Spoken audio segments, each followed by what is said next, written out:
Latest video देखने के लिए चैनल को सब्सक्राइब करें, बेल आइकन दबाएं और घंटी दबाएं। लाइक करना ना भूलें। बढ़िया से लगाओ, सादा पान मस्त रगड़ के मीठी पहले बताओ। बोल उस्ताद को खुशखबरी ना।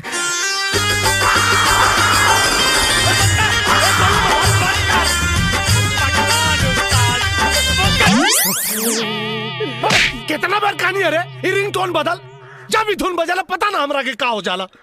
हाँ बोल का खुशखबरी है? उस्ताद राव रास्ता के काटा रजवा करोड़पति बने बम्बई जा रहल बा। हाँ खुशखबरी है साला।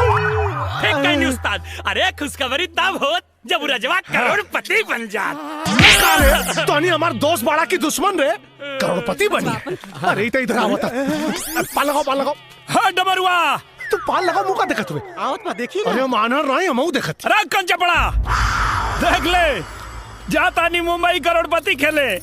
डर फुरफुरा मत, जब करोड़पति वाला सवाल पूछिए ना तो कुल हेकड़ी पानी के बुलबुला नियन फूट जाई। अरे फूटी ना जूटी, वो 7 करोड़। 7 करोड़ फोन पे को सवाल के जवाब का दे दले ते अपने आप के रोहित शर्मा पूछा तारे कार है जवान एक दिन में 264 रन मार ले रहा है।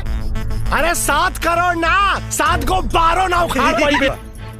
अजीत गनी तब रे तो जूता के माला उस्ताद के पहना दिया। हाँ ये का बोला था? क्या कहने रे, पहले ही जीता है।